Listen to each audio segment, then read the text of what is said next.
तुम्हाला माहिती आहे का सप्तशृंगी देवीचं रहस्य काय आहे? जेव्हा राक्षस महिषासुरने पृथ्वीवर हाहाकार माजवला होता, देव सगळे पराभूत झाले, तेव्हा सर्व देवांच्या शक्तीतून जन्म झाला एका प्रचंड तेजस्विनी आदिशक्तीचा. हीच होती दुर्गा देवी. 18 हात, प्रत्येक हातात अस्त्र आणि डोळ्यात ज्वाला. देवीने महिषासुराशी भयंकर युद्ध केलं.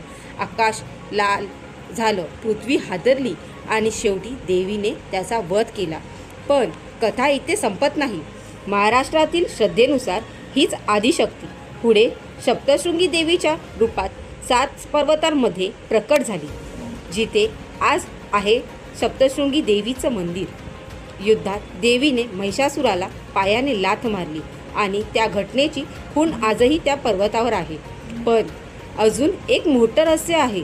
देवीचं रूप इतकं उग्र होतं की ती शक्ती शांत करण्यासाठी भक्तांनी तिच्यावर शेंदूर लावायला सुरुवात केली.